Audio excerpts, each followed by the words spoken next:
Olá a todos, bem-vindos ao nosso podcast Gratinado no Forno. Eu vou ser o vosso anfitrião Gratinado e estou aqui hoje com Luhiro. Olá a todos, o meu nome é Luhiro. Hoje vamos falar-vos de um filme chamado Paprika, bastante interessante, que já saiu há algum tempo. Saiu em 2006, é um filme feito por Satoshi Kon, dirigido por Satoshi Kon, e chama-se Paprika. A premissa é simples. Uns cientistas inventam um aparelho chamado DC Mini e este permite entrar nos sonhos das outras pessoas. A Paprika é uma personagem que funciona como psicóloga dos sonhos. E essencialmente tudo está bem até que as pessoas do mundo real começam a alucinar. Junto a isto está um polícia que está atormentado com um crime por resolver, ao qual Paprika tem estado a ajudar. Mas de repente as linhas da realidade e sonho começam a cruzar-se. E é aqui que Paprika e as restantes personagens têm que intervir. Para evitar spoilers vou parar por aqui e se calhar vamos então dar um início aqui à discussão. Eu vou começar por falar apenas da introdução do estilo clássico que Satoshi Kon tem a fazer os seus filmes, aquelas sequências clássicas que ele faz em que mudam constantemente de cenário num curto espaço de tempo. Ele voltou a fazê-lo aqui outra vez. Ele tem outros filmes onde faz o mesmo, por exemplo Millennium Actress e Perfect Blue. E estas sequências de ação são sempre super características dele e por acaso gostei bastante de as ver aqui. E de maneira geral adorei a introdução e acho que a música é também um dos grandes pontos fortes aqui do filme. Eu não sei se concordas com isto, Luhiro, mas quero ouvir a tua opinião. Gostava de dizer que o filme começa de uma maneira muito criativa. Eu lembro de começar com apenas um carro muito pequeno a chegar ao palco e um palhaço começa a sair desse carro, sendo que esse palhaço é muito, muito maior do que o carro. Eu logo aí noto que este filme tem muita criatividade e potencial para mostrar que tenta se diferenciar dos outros. Eu gosto disso que estás a falar, aliás, eu queria dizer só uma coisa que é esse palhaço, como tu dizes, não só diferencia logo o filme e mostra que estamos perante uma coisa diferente, bizarra, mas de certa maneira isso também traz um bocado à tona os temas que se vão debater no filme, porque normalmente onde ocorrem coisas bizarras são nos sonhos e talvez seja logo uma boa maneira de mostrar às pessoas que estão a ver que pronto, já estamos nesse domínio dos sonhos e que aqui acontecem coisas estranhas. E eu acho que é um bom ponto que tu trazes e acho que vale a pena. Eu ia só continuar e perguntar-te aqui uma coisa muito curiosa que é as personagens. Nós logo no início conhecemos as personagens e a primeira personagem que nós conhecemos é aquele gordinho que supostamente está preso no elevador. E eu ia perguntar-te o que é que achaste desta maneira de introduzir a personagem, e não só esta personagem, mas também as outras personagens, como o outro cientista, o líder da equipa e também o líder da companhia. Eu gosto no início como apresentam a Paprika. Ela está dentro do sonho do polícia que falámos, o Kanakawa. Ela então, depois de tratar do sonho do polícia, ela sai e vai fazer a sua vida normalmente. A coisa interessante que eu gostei é que ela então, quando está de carro, ela simplesmente muda de forma de Paprika para a doutora Shiba. Por acaso, eu ia dizer, eu gostei também bastante da maneira como eles mostram essa transição no carro. Acho que é, não sei, é um estilo muito característico e super próprio do Satoshi e mostra logo aquela dualidade, que é uma dualidade que está presente em todo o filme. Esta dualidade aqui, em particular, é da parte dos sonhos e da realidade. Eles depois introduzem-nos então às personagens mais em específico. E só por curiosidade, qual é a tua personagem favorita do filme? Eu diria que acho que o polícia, o Konakawa, tem até um bom desenvolvimento, mas eu acho que a Paprika, mesmo assim, continua a ter mais presença no filme e faz-me dar mais atenção. Sim, porque a Paprika é tratada de certa maneira como uma espécie de. Eu não diria pessoa sem defeitos, mas a pessoa ideal, a pessoa que tu recorres quando precisas de ajuda. E eu acho que isso está presente e acho que também passa um bocado para a pessoa que está a ver. Eu, por exemplo, gostei também bastante da Paprika e ela também é. É assim, eu gostei um pouco mais da Doutora Shiba, mas a Paprika também é bastante interessante como personagem. Eu queria também só aqui trazer um ponto que eu sei que tu já viste Inception, certo? E é que são dois filmes que, neste caso, Paprika antecede Inception, ou seja, foi feito antes, muito antes de Inception. De Inception saiu em 2011 e Paprika saiu em 2006, ou seja, são aqui bastantes anos de diferença. Eu ia perguntar-te se, de certa maneira, o tema de Paprika é parecido ao de Inception ou há aqui algumas nuances que tornam Inception diferente o suficiente de Paprika? E eu estou a fazer esta pergunta porquê? Porque é normal haver esta comparação. E assim, muitos filmes americanos copiam algumas ideias de filmes e coisas japonesas que já saíram. No entanto, adicionam sempre a sua coisa. E eu acho que se calhar Paprika aborda as coisas de uma maneira diferente do que aborda Inception. E eu quero só saber o que é que tu achas disso. Eu acho que honestamente Paprika até é muito diferente de Inception. Inception foca-se mais no mundo dentro do mundo e Paprika faz-te mais pensar não só se isto é um sonho dentro de um sonho, mas o que é que realmente é aqui a realidade. Porque tu nunca sabes se estás num sonho ou na realidade. E então isto fica esta dualidade de não se sabe mesmo, colocaste como visualizador, nunca sabes propriamente o que é que tu estás a ver. Sim, eu também concordo com isso. Acho que Paprika diferencia-se muito mais pela parte do sonho e aquilo que representam a dualidade do sonho e a realidade, ou seja, o que é que nós achamos que é realidade e o que é sonho, enquanto que Inception foca-se mesmo naquela questão de, e spoilers, claro que vou fazer spoilers, de colocar uma ideia, plantar uma ideia na mente de alguém e consequentemente isto ter um efeito no mundo real. E Paprika não, é mesmo a junção, a fusão do mundo dos sonhos e da realidade. Aliás, todo o filme, como eu disse logo no início, as linhas da realidade e do sonho cruzam-se. E então começa o filme. Aí começa a parte mais interessante do filme. E como eu disse, Paprika é a nossa, por assim dizer, a nossa guia.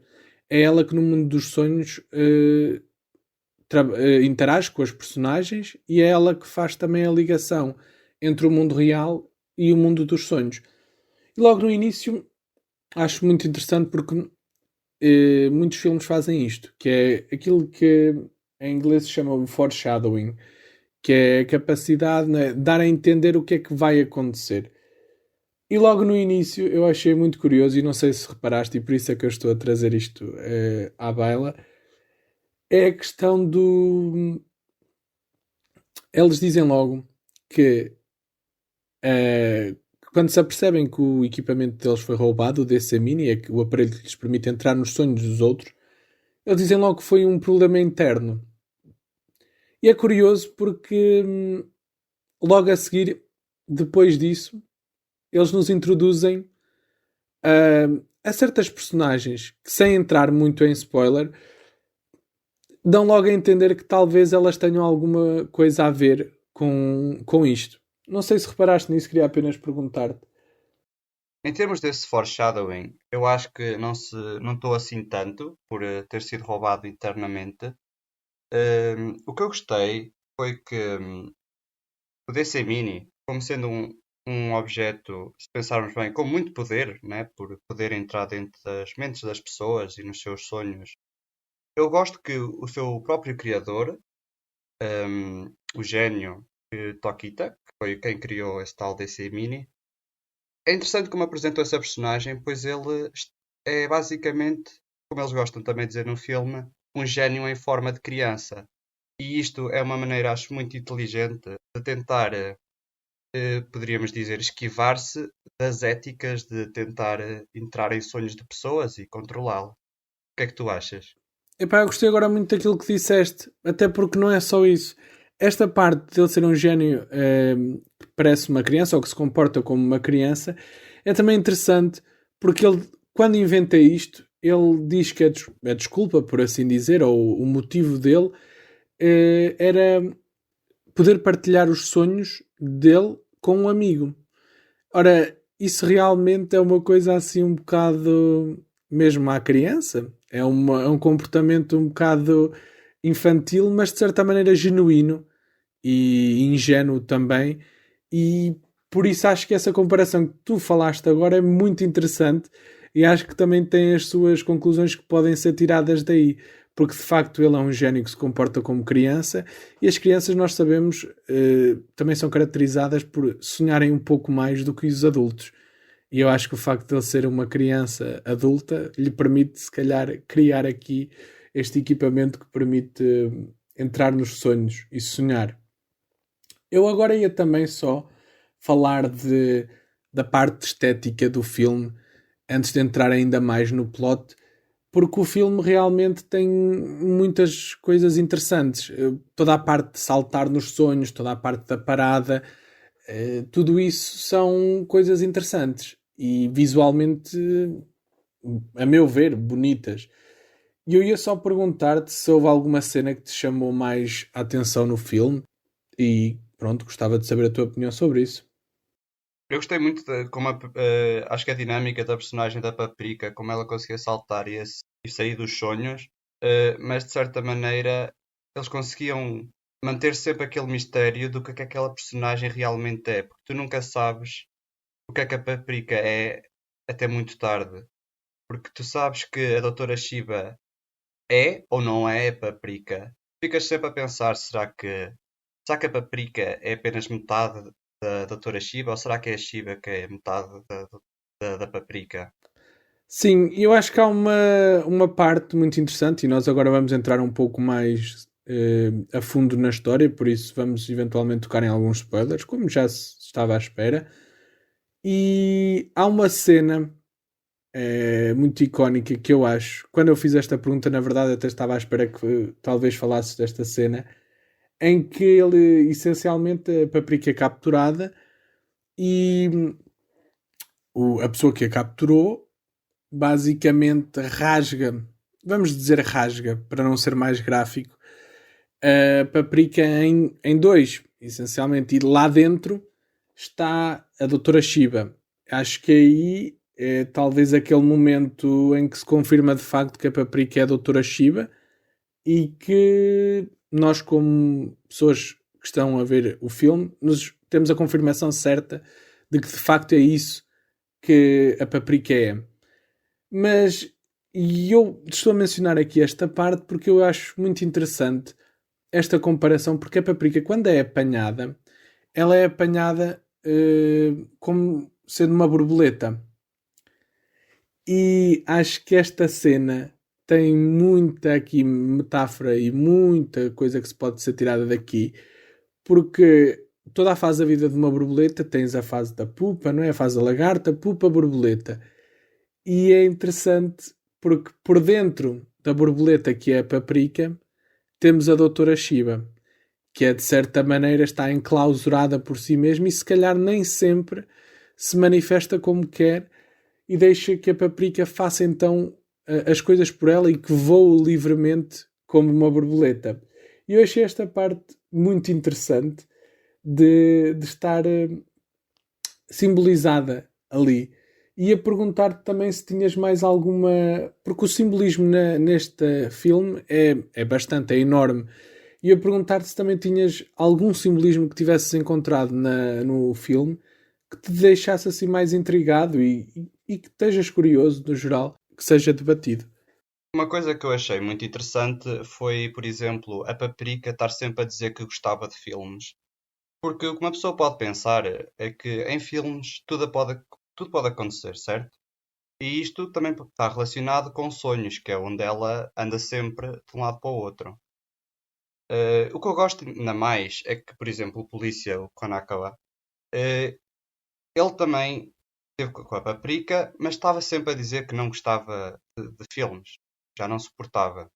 Eles mais tarde têm um diálogo muito interessante sobre ângulos de câmaras. Eu até acho isso muito interessante, porque além que o polícia desgosta de filmes, ele até sabe muitos ângulos utilizados por câmaras. E isto também me fez pensar que a Paprika consegue basicamente entrar, certo, em tudo o que é filmado por uma câmara. Quando se pensa bem, é o que verdadeiramente é um sonho, certo? Porque uma pessoa quando tem um sonho consegue ver-nos, entre aspas, de terceira pessoa ou primeira pessoa. É tudo estes ângulos diferentes que uma pessoa pode utilizar. E por isso é que eu acho que esta semelhança entre sonhos e filmes é muito, muito interessante. Foi uma coisa que me capturou, de certeza. Por acaso, eu acho que aquilo que tu acabaste de dizer agora é verdade, um dos grandes pontos fortes e é uma coisa muito interessante que está presente no filme. Eu acho que foi uma. Concordo com tudo o que disseste, acho que é mesmo verdade. Sonhos e filmes estão mesmo relacionados e acho que aqui, lá está, isso é exemplificado de uma maneira que, a meu ver, Satoshi Kon fez muito bem. Mais uma vez, o ponto que tu tocaste é muito importante e eu até acho que é isso que diferencia, por exemplo, Paprika do filme Inception. Acho que é uma das coisas que muda muito mais. Porque aqui mesmo o foco disto é um sonho, não é uma ideia. E o facto do filme estar então focado nesta dualidade entre sonho e realidade é o grande ponto forte e a parte mais interessante desta história. E o filme não tem vergonha de ser bizarro quando tem que ser, de ser peculiar, porque no final de contas é isso que os nossos sonhos são. Bizarros e peculiares e com algum significado que por vezes nós não entendemos, mas certamente haverá algum motivo para eles. Não vou entrar aqui a falar de teorias freudianas, nem nada do género, estamos aqui apenas só para discutir o filme. E tu tocaste agora também num ponto muito interessante, que foi a parte do Konakawa, que é o nosso polícia, que, como eu disse, estava traumatizado por um certo crime que ele não conseguia resolver. E o filme começa essencialmente com isso.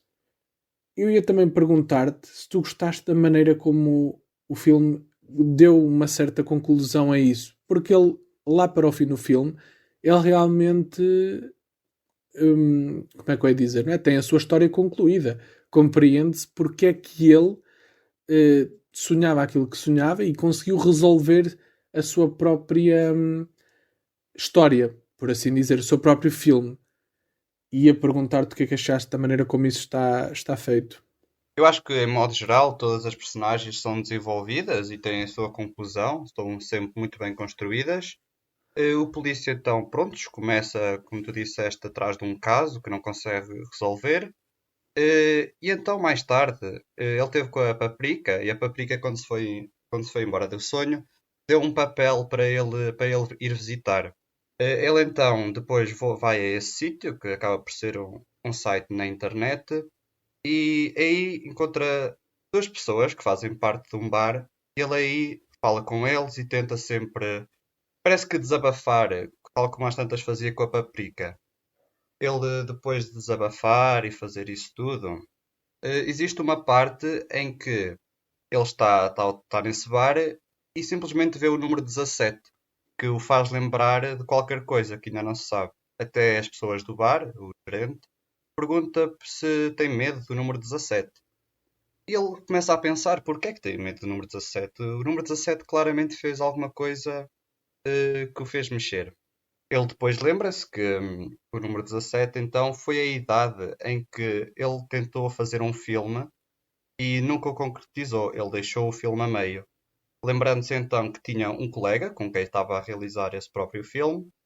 E então ele depois dá conta que esse número 17 foi a idade em que realizou um filme com um colega. E esse colega, ao realizar esse filme, ele não acabou propriamente o filme, deixou-o a meio. Então ele sentiu-se culpado pelo ter feito e acho que ele então carregou esse pensamento para o resto da sua vida. Ao tê-lo feito, eu acho que foi uma maneira de ele ter sempre aquele impedimento feito por ele próprio de não poder avançar e não conseguir resolver esse caso porque faz parte da sua mente. E eu acho que quando ele descobriu que na verdade o problema era seu, foi muito, muito interessante. Sim, eu acho que o facto dele no fim se ter apercebido que era ele próprio, por assim dizer, o vilão na sua história, porque ele próprio sofria e estava a sofrer pelo facto de não ter concluído aquilo aos 17 anos, e era ele, ao fim e ao cabo, que tinha de certa maneira desencadeado isto com o seu amigo também, e em parte por causa do que aconteceu ao seu amigo, era, a vida dele tinha continuado nessa direção e era tudo devido a essa altura, a esse número, ao número 17. Outra coisa também importante a discutir do filme é toda a questão da parada. A parada é provavelmente dos pontos mais interessantes porque uma das coisas que eu até reparei e que muitos filmes fazem isto, e Paprika também o fez, é aquela questão de exemplificar visualmente o que se passa ou exemplificar uma ideia visualmente. E o que acontece a determinada altura no filme é que a linha dos sonhos e da realidade se cruza e não só, muitos sonhos começam-se a fundir num só. E portanto, uma coisa muito interessante que acontece aqui no filme é, como eu digo então, a parte do cruzamento da realidade e dos sonhos. E há uma cena no filme em que eles estão a andar de carro, a doutora Shiba e os seus colegas, e as linhas de água do vidro do carro começam a juntar-se enquanto eles próprios estão a falar dos sonhos a juntar-se na realidade. E acho que isso é uma boa maneira de, por exemplo, exemplificar visualmente aquilo que acontece. Assim como, por exemplo, a própria parada que acontece durante todo o filme, que de uma certa maneira não tem um sentido, ou talvez até tenha, mas esse sentido é um bocado obscuro. E eu ia só então perguntar o que é que tu tinhas achado da parada, porque na parada vê-se essencialmente muitos estereótipos, de certa maneira, ou muitos pontos de, neste caso, por exemplo, como o filme é um filme japonês, há certas coisas que são chamadas à atenção que são defeitos da sociedade japonesa, como por exemplo aqueles pessoas que têm tipo um telemóvel como cabeça a tirarem foto por baixo das saias às raparigas que estão na parada. Isso são problemas da sociedade japonesa, mas não só, também há muita coisa aqui que é mostrada na parada. E ia perguntar-te se tu achas, por exemplo, já que eu estava a falar nisto, que a parada, se ela tem um sentido, se ela tem um fim, um destino, qual é o fim da parada? Eu acho que a parada em si não tem nenhum destino, porque da maneira que vi, ao os sonhos juntarem-se todos, fica ali uma junção de muitas ideias. Eu acho que, na verdade, o que acontece é que ninguém sabe para onde ir e apenas toda a gente segue quem vai mais à frente, de certa maneira. Eu não acho que a parada então tem um objetivo final, apenas sabe que tem que andar em frente. Às tantas, como podemos analisar em relação à vida, às vezes uma pessoa apenas tem que seguir em frente e andar, não sabe para onde vai. E apenas pronto, continua sem sempre saber o tal ponto final. Sim, eu acho que dessa maneira eu também concordo. Por acaso acho que também é esse o objetivo, ou por assim dizer, não há um objetivo. E então é assim, nós no fim vemos mesmo no final do filme aquela questão da fusão completa entre sonho e realidade. E pronto, e determinados eventos acontecem, a Paprika, que era algo do mundo dos sonhos, de repente está no mundo real. E eu ia só perguntar-te então, quase porque nós já essencialmente debatemos a maior parte do filme. Acho que os outros pontos ou vão ser falados agora ou já foram explicados. E eu ia só perguntar-te se, tendo em conta o final do filme, porque é que tu achas que o filme se chama Paprika? E essa é a grande questão que eu queria perguntar-te. Eu acho que o nome Paprika, para tentar explicá-lo de uma boa maneira, começa quando o Tokita, o tal doutor que fez o gênio em forma de criança que fez o DC Mini, acaba por comer a doutora Shiba, ou engoli-la, em forma de robô. E quando ele a come, ele diz: falta aqui alguma especiaria, algum picante. Falta aqui paprika, por exemplo. Eu acho isso muito interessante quando ele diz isso. Faz logo perceber que as personagens em si eram uma só, certo?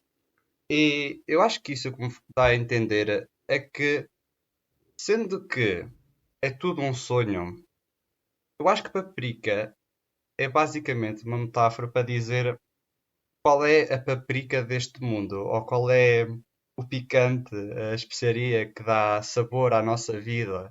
Eu não sei se isso faz muito sentido, mas eu gosto de pensar, ou foi o que me deu a entender, que basicamente todos os sonhos têm a sua química, a sua paprika, se podemos dizer, que os torna interessante.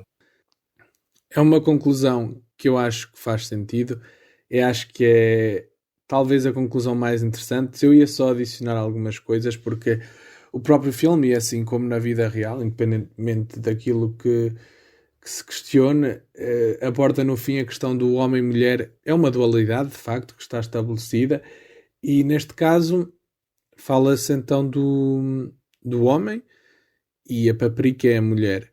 Mas lá está, por vezes, e como tu disseste muito bem, falta paprika. E o título deste filme é isso mesmo. Mostra-nos então que, no geral, e aqui no caso do filme, vale a pena viver, mas tem que ser encarada com, lá está, com esta especiaria. E a paprika aqui no filme serve como uma especiaria que adocica, ou neste caso que torna as coisas mais, de certa maneira, especiais. E é isso mesmo. Um ponto que eu achei interessante é que quando os mundos estão a convergir, certo? O mundo dos sonhos e da realidade, eles usam o sonho como forma de salvar a realidade, de certa maneira, porque como os sonhos estavam a ser controlados, a realidade estava a ser afetada. Eu acho que isso me faz lembrar um bocado Digimon, de certa maneira, porque tentam pôr uma parte em que usam um mundo virtual, neste caso os sonhos, para tentar compor alguma coisa que está a acontecer na vida real. Eu acho esses pequenos detalhes interessantes. Durante o filme, muita coisa está a acontecer nos sonhos que está a ter tanto impacto na vida real que até né, quando se acabam por juntar, acaba por ficar um caos total. Eu acho que essa junção de ideias ficou muito interessante. Sim, essa dualidade que está presente sobre o filme todo é mais que nítida e é super clara, e acho que é o que torna o filme tão interessante, mesmo para ver, porque este filme, como acho que já deu para perceber, não é apenas um filme que, se uma pessoa quiser ver, é assim, é um filme que, se qualquer um de nós quiser ver e ver por ver, vale a pena. E acho que é um filme que visualmente está muito bem feito e musicalmente também está muito bem conseguido, e é sempre muito interessante ver um filme destes. E só que lá está, este filme tem muitas coisas e acho que tem bastante simbolismo que está presente em toda a obra de Satoshi Kon, e acho que, para mim, este filme é o pináculo dele. Eu ia só então dizer e acabar por assim concluir a ideia que estávamos a falar antes da paprika, que de facto acho que todo o objetivo do filme é mostrar-nos que nós precisamos da nossa paprika na vida. Precisamos de algo que a torne especial. E por vezes é normal que a nossa vida real não tenha essa paprika, como se mostra no filme. Mas também temos que ser nós a encontrar aquilo que nos faz essencialmente viver. Acho que é essa aquela conclusão do filme que nos mostra, e que por vezes sonhar é, de certa maneira, a paprika do mundo real. Ou seja, querer coisas, querer chegar a algum ponto é sempre bom, e é isso que nos torna diferentes e que torna tão especiais as nossas vidas. E mais uma vez, acho que este filme realmente merece o mérito que teve. Eu ia só também salientar que as músicas deste filme valem muito a pena ouvir, e que, se vocês forem ver ao YouTube e pesquisarem os diferentes títulos das músicas, é sempre muito interessante, porque elas têm um título diferente daquilo que, né, as músicas têm um nome diferente no anime. As músicas têm um nome, têm que ser etiquetadas, e elas no YouTube estão com o seu nome original. Então é interessante ver, por exemplo, há uma música que eu lembro muito bem, que é uma variação do tema principal da Paprika, que se chama Uma Gota Cheia de Memórias. E é algo interessante porque também, quando estamos a rever o filme uma segunda vez, nos mostra, ou pelo menos quem já ouviu a música, dá-nos um pouco mais para conseguir perceber e entender aquela cena, porque essa parte da gota cheia de memórias é quando a doutora Shiba se está a tentar lembrar do passado e se está a tentar lembrar ao fim e ao cabo, da identidade dela. E é interessante porque é uma maneira de complementar bem o meio visual que é o filme, e essa música e toda a música em geral no filme de Paprika é, a meu ver, fenomenal. E portanto, como temos visto e como eu acho que está mais que visto, é um filme que definitivamente recomendo e que vale muito a pena ver. É todo um filme que pode ser interpretado até à exaustão ou que simplesmente pode ser visto e aproveitado num bom fim de semana, numa tarde, num fim de semana. E eu acho que deixo aqui a minha recomendação, e caso o Luhiro tenha alguma coisa a dizer, pode dizer, caso contrário, terminamos esta parte. Não, eu acho que concordo com tudo o que tu disseste. Acho que um filme esteticamente muito bom. A música ainda melhor. E de todo, acho que é um dos melhores filmes que há por aí para ver, de certeza. Eu ia só então agora dizer, pronto, recapitular. O filme saiu em 2006, feito por Satoshi Kon. Satoshi Kon tem muitos outros trabalhos. Destaco Millennium Actress, que vale a pena ver. Destaco também Perfect Blue, que também vale a pena ver. E todos os filmes de Satoshi Kon debatem-se assim sempre com algo mais psicológico. Eu acho que isso é a parte muito interessante que Satoshi Kon traz aos seus filmes. A música já agora é feita por Susumu Hirasawa, que tem músicas excelentes, e são todas estas músicas muito interessantes. E os títulos das músicas, mais uma vez, vale a pena muito ver. Queria também só destacar que Satoshi Kon já faleceu. No entanto, ele tem um legado de filmes fantásticos, que vale a pena ver. E eu, neste caso, falei de Millennium Actress e falei de Perfect Blue, porque foram filmes que seguem a mesma veia deste filme de Paprika. No entanto, que tem também alguns trabalhos em seu nome que são considerados o seu ex-libris, que é Tokyo Godfathers.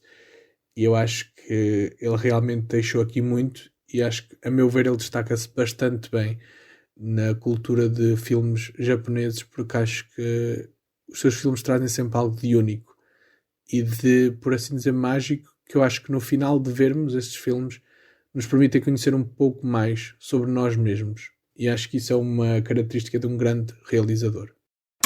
Damos assim por terminado o podcast e voltamos então para a semana com um novo filme. Não se esqueçam de subscrever e deixar um like. Vemo-nos da próxima vez, na próxima refeição, no Gratinado no Forno.